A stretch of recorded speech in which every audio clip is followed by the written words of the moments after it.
I was saying, or I was telling Alfenge that jeg håper det ok å snakke litt sånn norlish, ta det litt på norsk og litt på engelsk. So I was telling Alfenge, I'm glad, or I guess we're all happy that the game history in Norway is not 50 years. So we would probably... First, I'm very honored to be part of such an amazing rooster of presenters today. And thank you, Alfenge.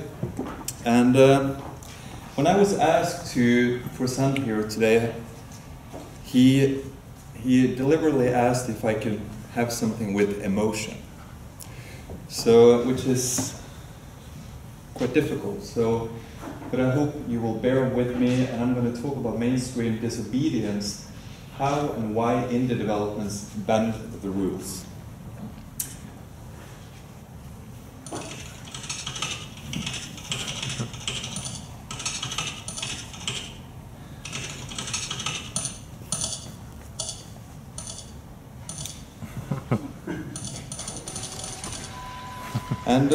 And this is a source of various obvious transformations and disobediences in terms of design goals, participants, and complexity. And indie development is kind of like shedding light on the dark areas of development. So I thought this short film is a good sort of metaphor for indie development, and specifically games. And as Stephen Hawking says, if you feel you're in a black hole, don't give up. There is a way out.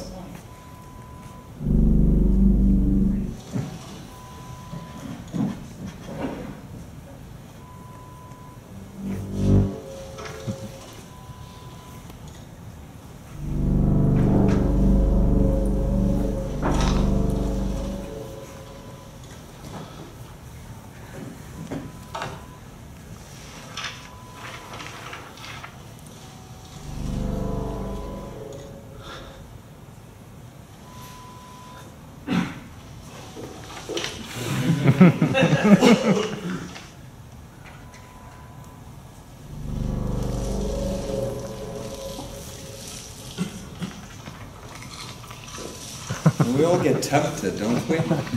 Sugar could be other things too, like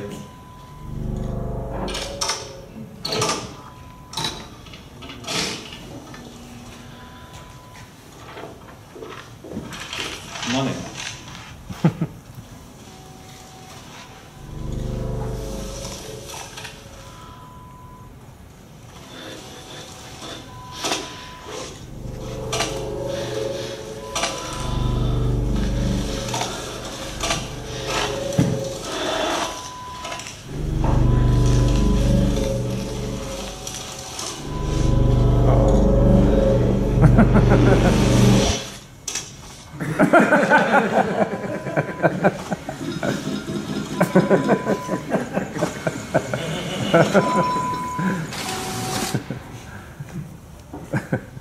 So indies don't miss out. They're highly motivated by passion. The word indies is derived from independence and is aligned with certain attitudes. It reflects forward thinking and originality.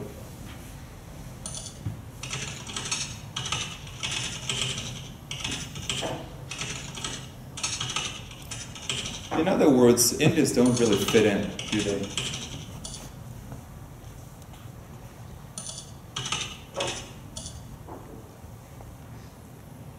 Sort of outcasts in the corporate world. So maybe this guy has... You ever felt like doing something like this at work?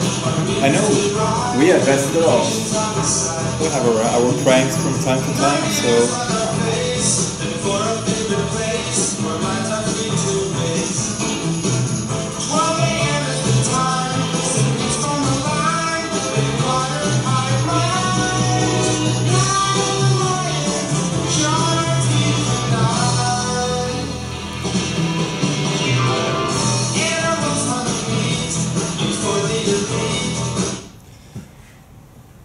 In other words, they don't, indies they don't really reflect the main issues of what's found in the corporate industry. They set themselves apart from the mainstream without the reliance on mass media agendas. They avoid big investors having big loans and follow the route of mainstream game development. Basically, they make their own rules without following the commands and orders from the above.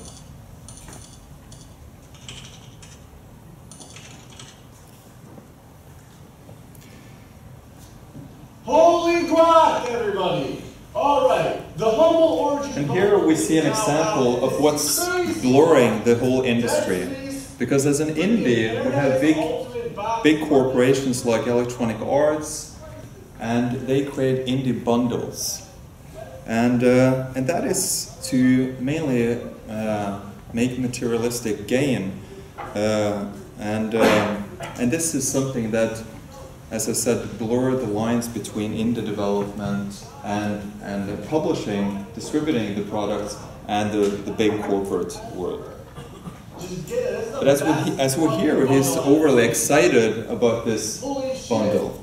Holy shit, this is crazy. Battlefield 3, pay more than $4.54. If you don't have Battlefield 3, you fucking better already. But if you don't, now you do. For fucking $5.54, dude. And with all this other shit. This is gonna be the craziest bundle ever. Dead Space 3, fuck yeah. I'm excited to play that game. Holy shit, Mirror's Edge, never played it, didn't like it. Medal of Honor sucks, but I'm so maybe try it out. And hopefully they add more shit to this, because this is fucking intense. So I'm gonna buy this right now. So you guys do the same. Thanks for watching, I'm super excited. The indie community is totally based on the internet. At least that's how we see it today. It's organized as portals, web pages, blogs, forums like Facebook, Reddit, Twitter, and IRC channels. Oops, I think we have to go back and start that again. My computer is fucking powerful. And as was said in the morning, the technical innovations is mainly coming from the demo scene.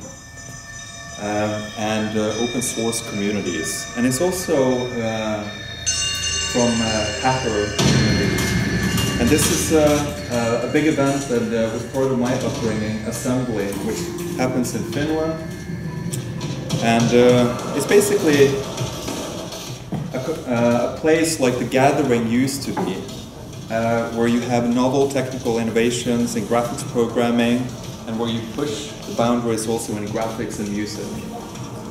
And for instance, Unity 3D, which most of you probably are familiar with, is an old demo group called Future Crew. And myself, I was part of a demo group called Andromeda here in Norway. And we occasionally send bookings to those guys. And the same with DICE in Sweden, Digital Illusions. That's the Silence from back in the days.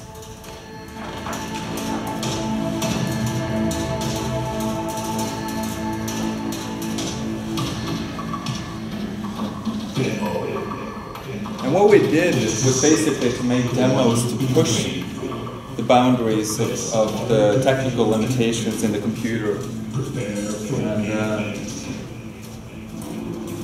And it's a good way to really get to know how you can make innovative games as an indie developer.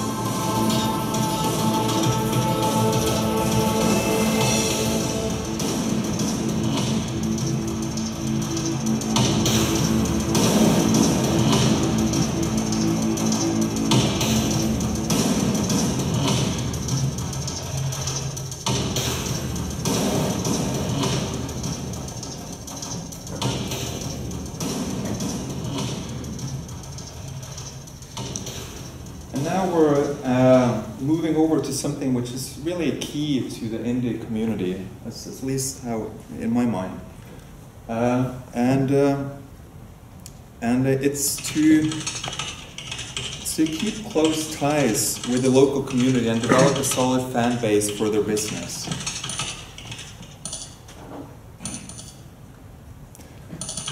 and we'll see one funny Kickstarter, which is just, you know, that's what they do. They want to touch into the fan base. Basic idea is this. I think the predominant iconography of any Kickstarter project is the stats box, the big scoreboard you see over here. It says how much money a project has raised, how many backers it has, all those kinds of things. And so last year I started experimenting with printing shirts based on the stats of finished projects. Here's one I did for Diaspora. So you can see right here, it has the number of dollars pledged, its goal, number of backers, etc. So I started making these shirts, and they're pretty cool. Let me just start that again. Well, I think it's the computer graphics card, but basically I want to just keep in mind the power of being real is really key to the indie community, at least how I see it. No sound. I'm Yancy, and this project is called This Is Not a Kickstarter Shirt. The basic idea is this. I think the predominant iconography of any Kickstarter project is the stats box, the big scoreboard you see over here. It says how much money a project has raised, how many backers it has, all those kinds of things. And so last year I started experimenting with printing shirts based on the stats of finished projects. Here's one I did for Diaspora. You guys here?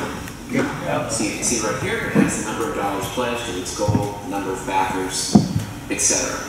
So I started making these shirts, and they're pretty cool, getting people here around the office, and everyone was pretty excited about it. So my idea was to make a project where the only reward would be a shirt showing whatever the project's final stats are.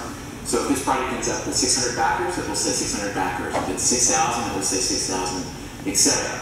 There's a possibility for us to tweak the numbers, make them something silly or funny, add a few pennies on the end to get some goofy number, whatever it is that people want to do.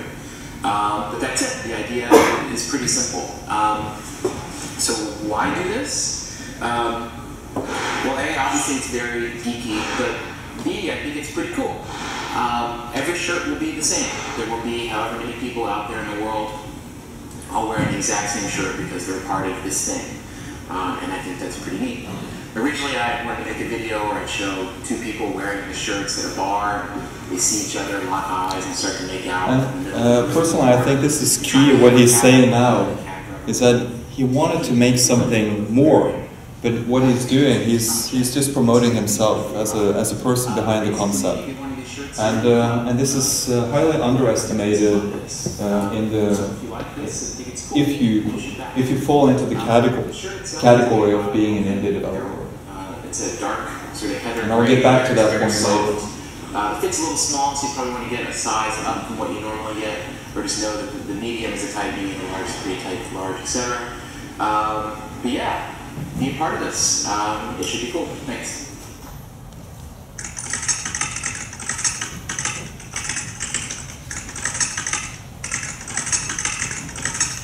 Just a second, because I need to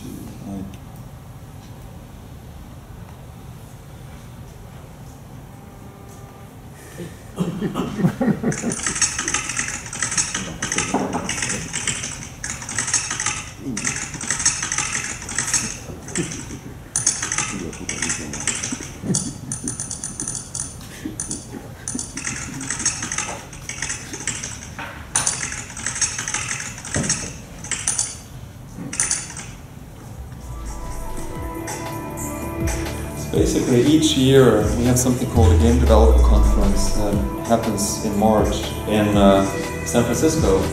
And I assume many of you guys have attended this conference. And if you haven't, it's sort of mandatory because you get into the global community of game development. And everybody share their insights. You go to different talks, you get inspired, motivated, you build network, and so forth. And the interesting thing is that each year they have an indie part of Game Development Conference, which is seen as the most novel and innovative and groundbreaking. So it gets the most attention basically each year, and it's shaping up the industry from the inside out. And I think all the Norwegian companies are part of this ambition to stir up the global economy of game development. The other point I wanted to shed light on is distribution, and mainly it's the games we see produced is available through online services like Steam, GOG, Humble, and virtual shops like App Stores and Google Play, Windows.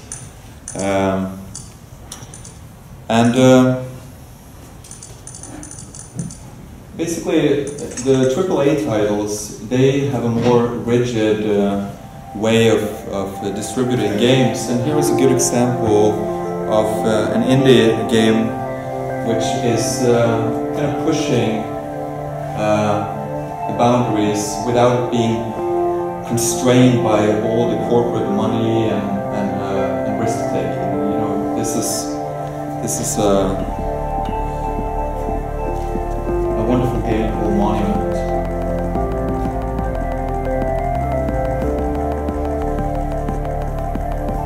So an indie developer is basically risking their own money to create a name for themselves, and in a more democratized world through internet, you're able to get that word out there and get the respect you deserve.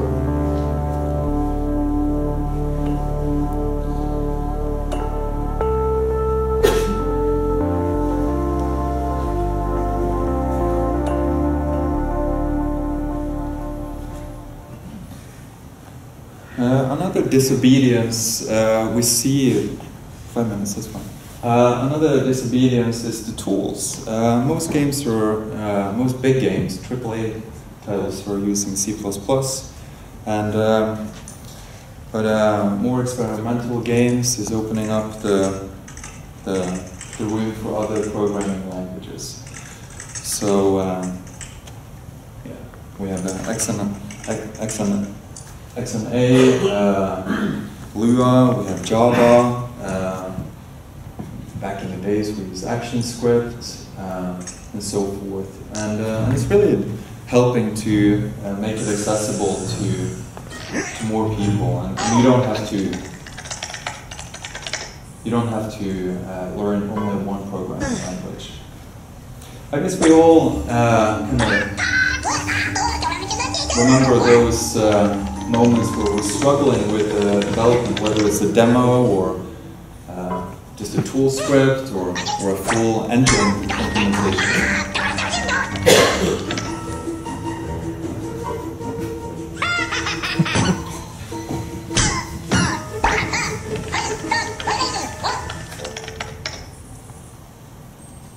Yeah, you guys love the blue screen, huh?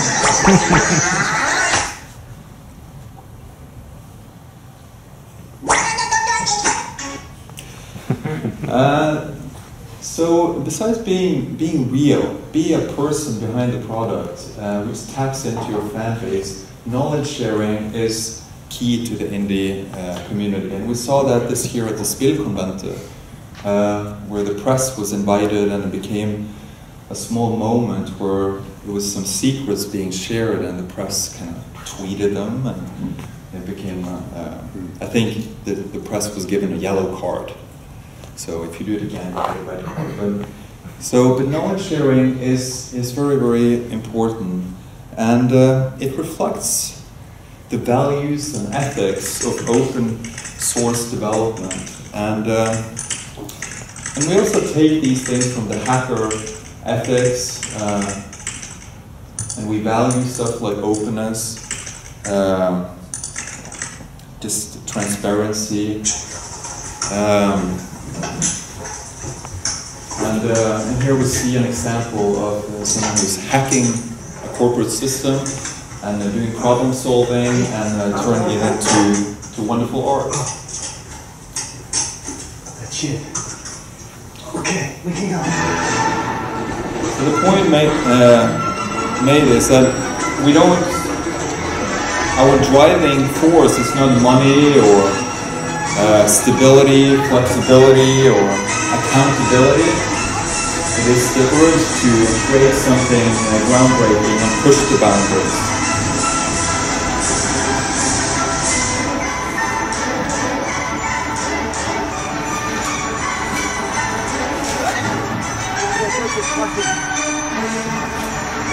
ready?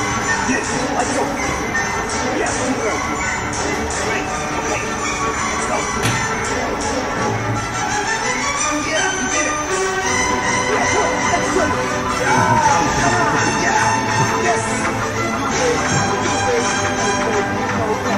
Yes. Shoot the dude in the window. Yes. Yes. I got you, man.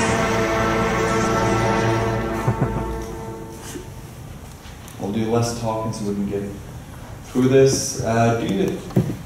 To do something different can be really frightening. I guess we all face that fright of doing something too risky. So we'll look at another wonderful game who's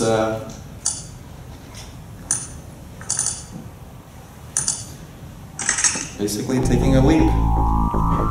It's called perspective, and it's an interesting concept, and it can only happen through indie development.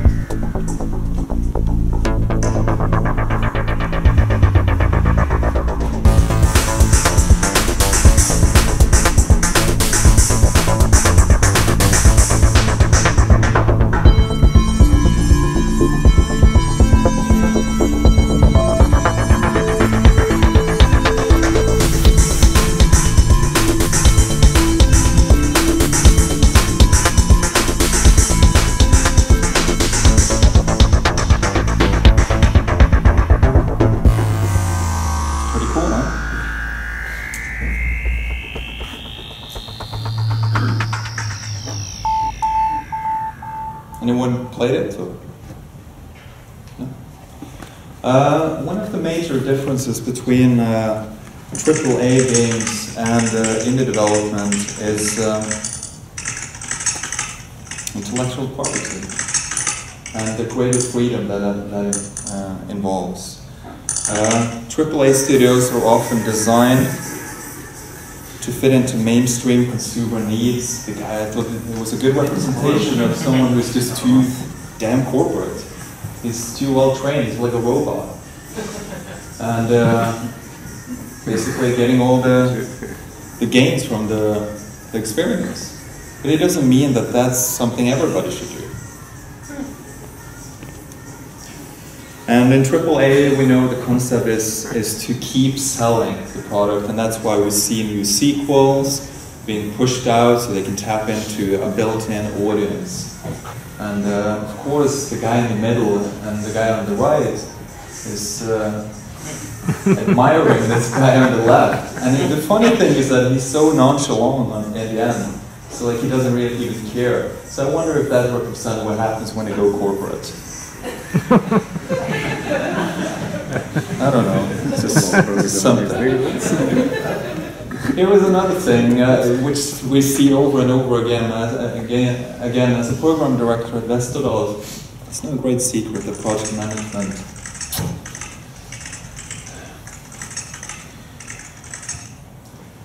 With their own rules, they do. And project management, you gotta love that as an indie. And it's often completely forgotten. You are not influence me. I am my own person. I am a strong black woman. You are not influence me. I am my own person. I am a strong black woman. Obviously, she's an indie. So, and maybe, just because the World Wide Web is there, I hope the algorithms are going to be fragmented. That's my personal view. And we will see a shift in the industry. And I thought I would close off as give you guys a glimpse into the wonderful community which is represented in Norway. And I want to say that it was a tough thing finding pictures of the people behind the companies. So that's why I ended up with these.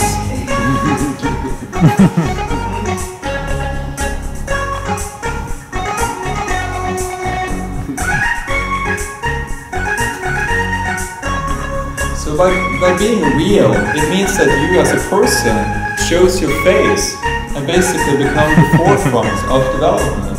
And especially if you're serious about being an indie developer. And you gotta love these people. You know, they work day and night, you know, to hold on to their dream. And that's part of why, actually the main reason why I'm part of this industry in Norway. This is good times.